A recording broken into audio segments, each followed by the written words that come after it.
Soná de Andrade Neves, está comigo hoje a Leila Martins, coordenadora da área previdenciária do escritório Andrade Neves Advogados. Estamos aqui para falar sobre auxílio-doença, aposentadoria por invalidez, aposentadoria, na verdade, por incapacidade permanente. É esse o novo termo trazido pela emenda constitucional 103 de 2019. Vamos estar também falando sobre o cálculo dessas aposentadorias, em especial a aposentadoria por incapacidade permanente e também a questão da reabilitação profissional. Um fato importante é que nos últimos meses, nós podemos falar que isso já faz o quê? Uns 2 anos, né, que começou essa revisão desses benefícios. Vários segurados que estavam em benefício começaram a ser chamados. Então, o pente fino, que é a Previdência Social, começou a... Exatamente, esse é o quê? Pente fino. Ou seja, segurado muitos anos em benefício, tiveram seus benefícios, né, cancelados. Nós temos isso, trouxe pela Lei 13.846 de 2019, que trouxe aí essa possibilidade do INSS fazer todo esse tipo de revisão. Também estabelecer, após a concessão, um prazo para que esse benefício fique ativo, seja, né, por exemplo, o auxílio-doença, a princípio, a não ser que seja por uma ordem judicial, o INSS estabelece 120 dias para que esses benefícios fiquem ativos, a não ser que com uma perícia judicial, por exemplo, o perito entendeu que esse segurado precisa ficar afastado das suas atividades 1 ano. Está lá estabelecido no laudo judicial desse segurado que teve seu benefício cancelado e que ajuizou uma ação, né, junto à Justiça Federal, se for um benefício comum, um auxílio-doença, por exemplo. Então, ficou lá estabelecido 1 ano, quando o juiz determina a implantação desse benefício, esse segurado já tem, inclusive, a data da cessação. Então, é um pente fino, são várias revisões desses benefícios. Pois bem, mas nós temos a situação das parcelas da recuperação, prevista no artigo 47 da Lei 8.213 de 91, e eu gostaria de trazer aqui o que estabelece a determinação deste artigo. Diz assim, que verificada a recuperação da capacidade de trabalho do aposentado por invalidez, será observado o seguinte procedimento. 1. Quando a recuperação ocorrer dentro de 5 anos, contado da data do início da aposentadoria por invalidez ou do auxílio-doença que antecedeu sem interrupção, o benefício cessará imediatamente para o segurado empregado que tiver direito a retornar à função que desempenhava na empresa quando se aposentou, ou após tantos meses quantos forem os anos de duração do auxílio-doença ou da aposentadoria por invalidez para os demais segurados. Quando a recuperação ela for parcial ou ocorrer após o período ali dos 5 anos, ou ainda quando o segurado for declarado apto para o exercício do trabalho diverso do que habitualmente exercia, a aposentadoria será mantida sem prejuízo da volta à atividade. Então, ele foi lá no INSS, fez a perícia, comprovou que teve aqui uma recuperação parcial. Essa aposentadoria, o artigo está dizendo que ainda fica ativo e ele pode retornar às suas atividades, porém, vai receber além do seu salário, durante 6 meses, 100% do valor do benefício, são as chamadas parcelas de recuperação, mais 6 meses vai ter uma redução de 50% do valor do seu benefício, mais 6 meses uma redução de 75% do valor do seu benefício. Então, essas são as parcelas de recuperação. Mas, na verdade, nós vemos que muitos segurados que passaram aí por esse pente fino, muitos deles continuam incapacitados. Exatamente. Muitos continuam incapacitados. Claro que a gente sabe que vários segurados realmente recuperaram a sua capacidade laborativa. Então, existe uma grande dificuldade. Imagina só, você que é aposentado por invalidez, teve, né, de imediato a cessação, foi cortada, foi cancelada a sua aposentadoria, você procura a sua empresa, ou até mesmo antes de procurar a sua empresa, você resolveu entrar judicial, não, o INSS cancelou, peraí, eu ainda estou incapacitado, tenho atestados médicos que comprovam a minha incapacidade, busquei a Justiça Federal, por exemplo, e vou fazer uma perícia judicial. Mas imagine que essa perícia foi negada. O perito entendeu que não existe realmente, que o INSS cancelou certinho, ok, fez a perícia, comprovou que não tinha mais incapacidade, aí ele está com essa carteirinha aberta, você aí que estava aposentado por invalidez. Qual é o procedimento? Que você, né, procure a sua empresa está fechada, então vai ter que ajuizar uma ação para que, né, o juiz competente da vara do trabalho possa extinguir esse contrato. Até porque a Leila vai trazer uma dica importante aqui. Imagina só, no caso do homem que já tinha aí 25 anos de tempo, né, de contribuição registrado em carteira e ficou 10 anos antes da reforma da Previdência Social em benefício.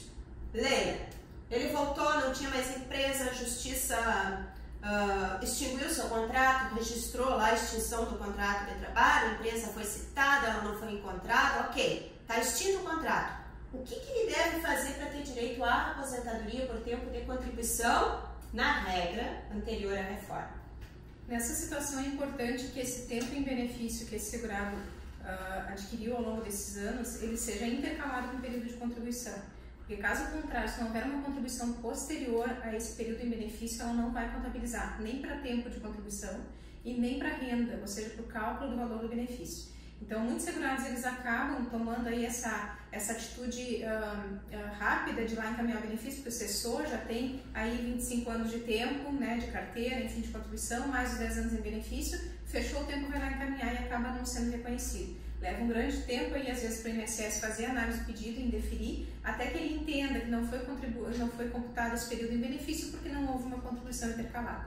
Então, como já foi dado baixa no contrato, é necessário fazer uma contribuição com carnê, pode ser na condição de segurado facultativo. E um mês? Um mês, né, posterior ao cancelamento do benefício. Então, se o auxílio-doença cessou, por exemplo, no início do mês de abril, a gente está falando nessa questão ali antes da reforma, mas digamos que o benefício cessou, né, agora no início do mês de abril, e vai fazer a contribuição, tem que fazer a contribuição referente a maio, porque ela não pode ser uma contribuição dentro do mesmo mês, caso contrário não vai ser intercalado. Então, somente depois dessa contribuição efetivada é que pode ser feito o agendamento dessa aposentadoria.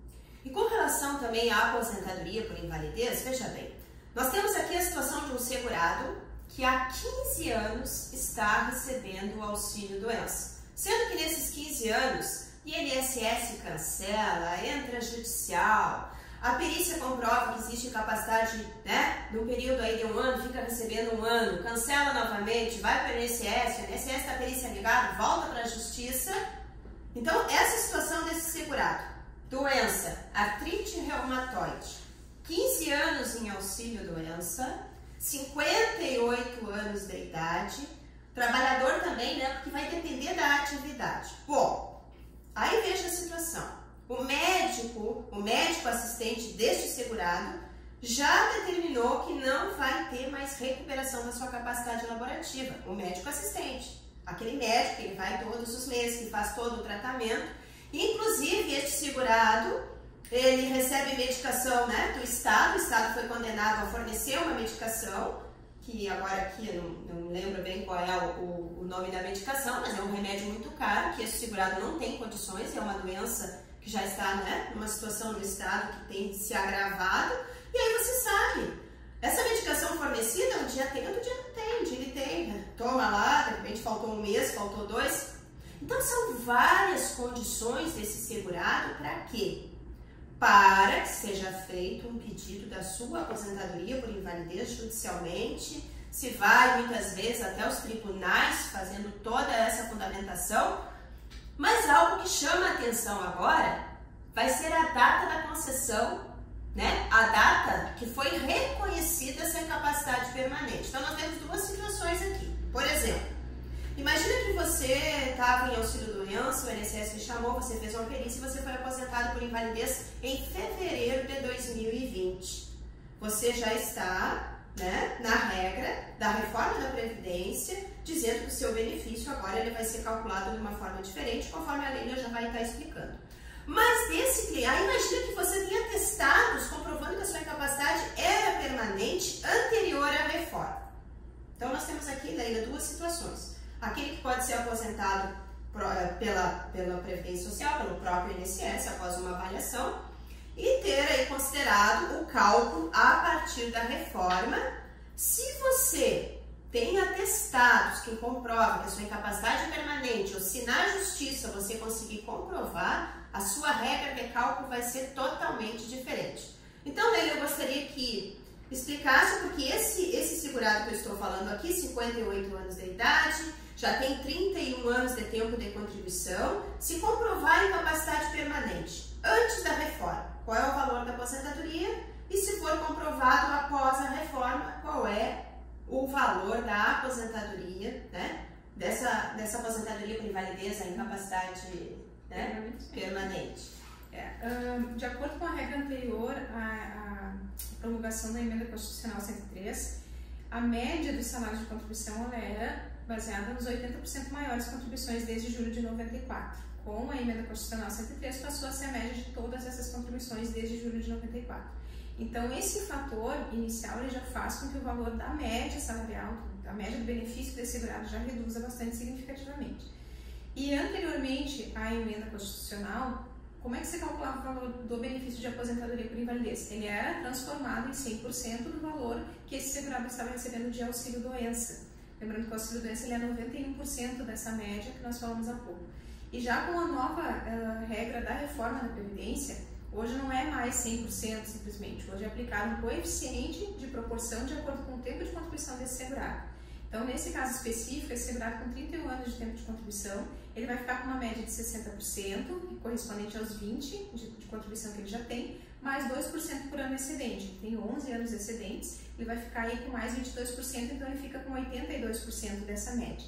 Então, só para nós trazermos um exemplo, esse segurado aí foi feito, nós fizemos uma simulação, a média salarial dele atualmente ficaria em 3.352, a média, sem aplicar essa proporção de 82%.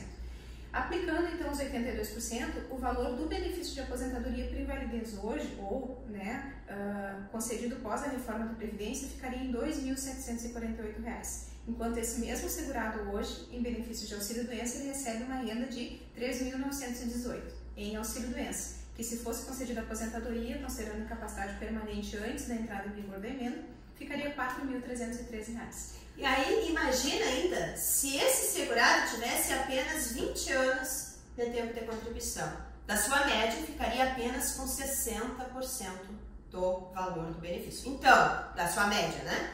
Então, o que eu chamo a atenção, quando nós tínhamos antes um encaminhamento ou um pedido judicial de uma aposentadoria por invalidez, nós não nos preocupávamos que tempo a pessoa tinha.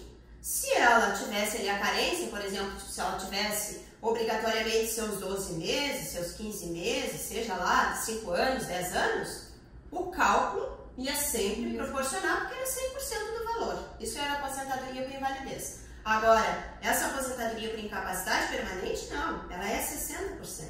Então, aqueles benefícios concedidos administrativamente pelo INSS, as aposentadorias por invalidez, se o segurado conseguir comprovar que a sua incapacidade permanente ela era anterior, vai dar uma diferença muito grande, pode dar uma diferença de até 40%, né, do valor do benefício. E a outra situação assim, ó, importante que você tem que prestar atenção com relação a isso. Imagina que você trabalhou muito tempo com insalubridade, ou até mesmo que você tenha exercido atividade em regime de economia familiar, lá com a sua família, quando você era pequeno, a sua família morava em área rural, você pode somar área rural, o tempo, né, trabalhou lá na área rural. Para os homens também, o tempo de serviço militar pode ser contabilizado e ainda pode fazer a conversão do tempo especial em comum. Imagina lá, tenho 20 anos, mas eu consegui comprovar mais 10 anos. 10 anos, 60%, 2% a cada ano, então quer dizer que eu já tenho mais 20 anos. Então essa aposentadoria que era 60%, agora já é 80%. Várias situações que tem que ser analisar. É que nem a aposentadoria. Imagina que você, mulher, tinha 28 anos na data da reforma, e aí você tem que cumprir mais um pedágio aí de 50% desse valor, você vai precisar 31, 28, 2, 50%, 31. Mas, você sabe que no seu pedágio de 50% vai ter aplicação do fator previdenciário.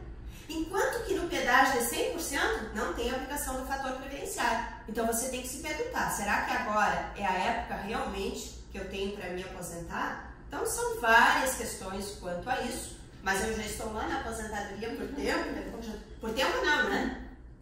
Nós não teremos mais aposentadoria por tempo com a reforma, nós teremos regras de transição mas, né, alguns dias aí você vai estar vendo os nossos vídeos, nós vamos estar falando sobre a aposentadoria. Hoje nós vamos voltar a focar aqui na aposentadoria por invalidez. Bom, falando sobre a redução do valor da aposentadoria por invalidez, é importante, numa fundamentação jurídica, que se faça toda uma análise da condição dessa pessoa, analisar os documentos, os exames complementares, as radiografias, ecografias e tantos outros exames e comprovar, olha, ele é metalúrgico, olha, ele trabalha como pedreiro, ele trabalha, né, como operador de máquina, ele pode até estar apto para trabalhar, né, no serviço leve, mas ele não tem mais habilidade, não tem mais como reabilitá-lo, né, para ele voltar para essa atividade.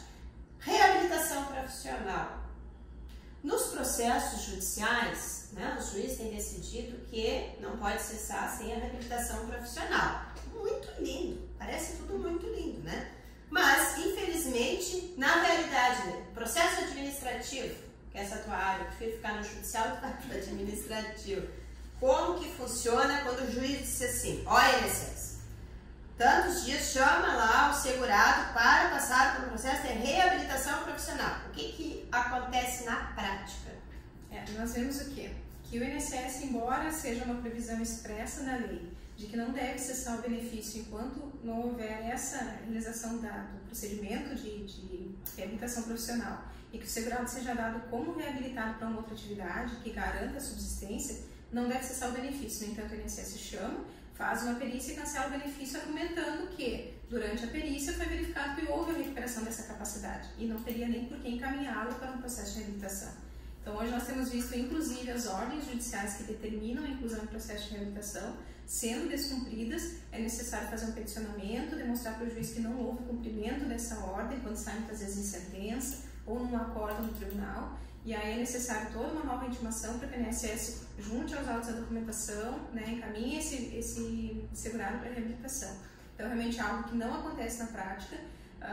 Os procedimentos, quando é feito o agendamento, inclusive a INSS tem agendado perícia para a reabilitação profissional. O que significa que eles já não encaminham mais diretamente para esse procedimento. Eles fazem uma perícia e eles têm vindo agora com o fundamento de que, se verificada a recuperação desse segurado no momento da perícia, não teria por que encaminhá-lo para a reabilitação. E aí o segurado entra novamente nessa situação, né? A gente tem alta do benefício, tem que encaminhar um novo processo muitas vezes, ou ter que aguardar o despacho judicial para que o juiz intime o INSS novamente para cumprir a decisão de fazer o processo de reabilitação. E lembrando que durante todo esse processo, caso ele seja encaminhado, e até que o INSS realmente readapte esse segurado, ele não pode ter o seu benefício cancelado, vai receber o benefício durante todo esse período. Lembrando que muitas vezes pode acontecer de passar por um processo de reabilitação e não ser reabilitado, porque tudo vai depender da condição desse segurado, se realmente vai ser efetivado, se realmente vai ele conseguir desempenhar uma nova atividade, lembrando que a lei fala que lhe garanta a subsistência, então não pode ser qualquer. E aí fica essa situação, cancelou, foi lá, fez reabilitação, não fez reabilitação, teve o benefício cessado, ficou sem receber. E aí se perguntar, mas até quando eu vou ficar sem receber? Então, são situações bem difíceis, nós sabemos que com todo esse pente fino, que com todas essas revisões, o segurado recebe 2 meses, recebe 90 dias, recebe 120 dias, cancela, volta para o INSS para fazer perícia, né? Volta para o judicial. Então, assim, ó, é uma situação que fica bem delicado, bem difícil. Há decisões também que mesmo que comprovem incapacidade permanente, e aí tem aqueles questionamentos da perícia.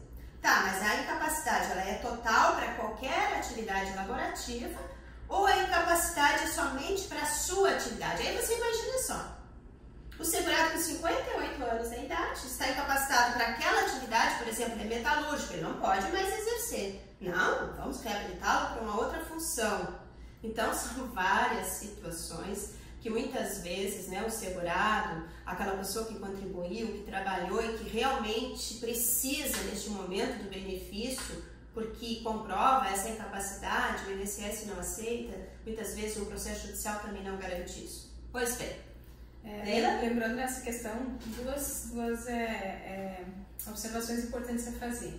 Muitas vezes você pode, de repente, ter um benefício de auxílio-doença, estar recebendo, já está, por exemplo, como esse segurado aqui com 58 anos de idade, que já é uma idade considerada avançada, inclusive na seara judicial, que é levado em consideração, né? A idade avançada, as condições pessoais, desde grau de instrução, muitas vezes você tem aí, estudou até segunda, terceira série, meus pais, por exemplo, não têm ensino fundamental completo, então às vezes o grau de escolaridade é baixo, as funções são restritas, às vezes é uma atividade que realmente não pode, mas às vezes a pessoa trabalhou, né, ao longo todo da vida na mesma atividade que hoje não pode mais desempenhar, provavelmente não vai conseguir ser reabilitado. Então, talvez você nem tenha um atestado de incapacidade permanente, mas considerando todo o período em benefício de auxílio-doença, mais as condições pessoais, é possível que no processo judicial seja reconhecido que é a soma de todos esses fatores e eles culminam numa incapacidade que acaba sendo permanente. E é importante, talvez, buscar o direito, claro, lembrando dessa questão aí da data de início do benefício, e lembrando ainda que nós falamos sobre revisão, que muitas vezes você pode não ter um tempo rural, pode não ter um tempo especial para reconhecer, para aumentar o tempo, mas talvez você tenha um contrato de trabalho, que às vezes a empresa não fez o recolhimento dessas contribuições e o INSS, no momento de fazer o cálculo, agora nessa nova regra da Previdência, acaba não incluindo aquelas contribuições que vão fazer falta no momento do cálculo do benefício. Então é importante verificar isso aí também. Ok, Leila, obrigada por hoje. E nós estamos aqui no nosso canal. Você que quer receber aí as nossas notificações, ative o sininho, porque esse canal nós temos aqui para trazer todas as informações e tirar todas as dúvidas que você tiver. Até mais!